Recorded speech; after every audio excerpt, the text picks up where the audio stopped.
Social media platform TikTok पर एक ऐसी भविष्यवाणी सामने आई जो पूरी दुनिया को खौफ से भर सकती है, क्योंकि ये बाबा वेंगा और नॉस्ट्राडामस की भविष्यवाणियों से भी ज्यादा डरावनी है। इस भविष्यवाणी के मुताबिक दुनिया के पास सिर्फ 18 दिन बचे हैं, क्योंकि 18 दिनों के बाद पूरी धरती पर एलियन का कब्जा हो जाएगा। मतलब यह कि 18 दिनों बाद दुनिया से इंसानों का नामो निशान मिट जाएगा और धरती के हर कोने पर बस एलियन ही दिखाई देंगे। जमीन से लेकर आसमान तक एलियन का कब्जा हो जाएगा। वो पूरी दुनिया में तबाही मचा देंगे, ऐसी तबाही जैसी अब तक लोगों ने सिर्फ फिल्मों में ही देखी है। लेकिन अब जो भविष्यवाणी लोगों के सामने आई है, उसके मुताबिक एलियन धरती से बस कुछ दिनों की ही दूरी पर है और 18 दिनों के बाद पूरी दुनिया पर एलियन का अधिकार हो जाएगा, जिसके बाद इंसानों के लिए इस धरती पर कोई जगह नहीं बचेगी। और दुनिया को डरा देने वाली यह भविष्यवाणी खुद को टाइम ट्रैवलर बताने वाले एक शख्स ने की है, जिसका दावा है कि वो साल 2858 से वापस होकर आया है और 835 साल आगे भविष्य में जाने के दौरान ही उसने दुनिया में बड़ी तबाही होती हुई देखी। खबरों के मुताबिक उसने 2023 में 5 बड़ी घटनाओं के होने का दावा किया,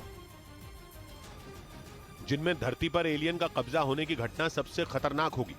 और यह दावा करने वाले ने सोशल मीडिया प्लेटफॉर्म टिकटॉक पर @darkness_time_travel नाम से अकाउंट बना रखा है। इसी अकाउंट पर वो वीडियो डालता है, लेकिन इस बार उसने जो वीडियो डाला उसने लोगों को डरा दिया, क्योंकि उसने सिर्फ धरती पर एलियन के कब्जे का ही दावा नहीं किया, बल्कि 2023 में होने वाली दूसरी बड़ी घटनाओं का भी जिक्र किया। हालांकि उसकी इन भविष्यवाणियों पर सवाल भी उठ रहे हैं, क्योंकि इससे पहले भी भविष्य में जाने के दावे और इस तरह की भविष्यवाणियां इंटरनेट पर कई बार की जा चुकी हैं, जिनमें ज्यादातर दावे गलत ही साबित हुए हैं। इधर दिल्ली के मेहरौली इलाके में अतिक्रमण के खिलाफ डीडीए यानी दिल्ली डेवलपमेंट अथॉरिटी ने कार्रवाई शुरू कर दी और इसके लिए डीडीए अधिकारी बुलडोजर लेकर पूरी तैयारी के साथ पहुंचे। लेकिन जैसे ही मकानों पर बुलडोजर चलने की शुरुआत हुई, लोग अपने आशियाने को बचाने के लिए सड़कों पर जमा हो गए।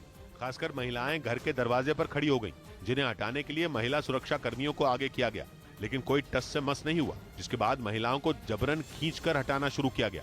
इस दौरान आंखों में आंसू लिए कुछ महिलाएं तो महिला सुरक्षा कर्मियों से भिड़ गईं। डीडीए का आरोप है कि ये इमारतें अवैध तरीके से बनाई गईं। लेकिन बुलडोजर वाले एक्शन का विरोध कर रहे लोगों का सवाल है कि मकानों की रजिस्ट्री होने और हाउस टैक्स चुकाने के बाद भी निर्माण अवैध कैसे हुआ। ऐसे में जब डीडीए की टीम बुलडोजर लेकर पहुंची तो वहां हंगामा खड़ा हो गया।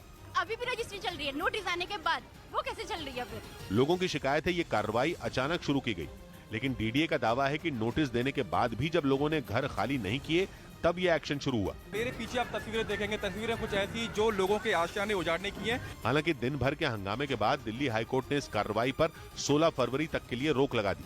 उधर खबर है कि अमेरिका जल्द ही H1B वीजा के नए नियम लागू कर सकता है। ये वीजा अमेरिका में नौकरी करने आए दूसरे देश के लोगों को दिया जाता है, जिसमें होने वाले बदलाव से सबसे ज्यादा फायदा वहां काम करने वाले भारतीयों को होगा। इस फैसले के लागू होने के बाद वीजा की अवधि बढ़ाने के लिए लोगों को अपने देश नहीं लौटना पड़ेगा, बल्कि अमेरिका में रहते हुए ही उन्हें ये सुविधा मिल सकेगी। जानकारी के मुताबिक अमेरिका की सरकार साल के अंत में इसका ट्रायल करेगी।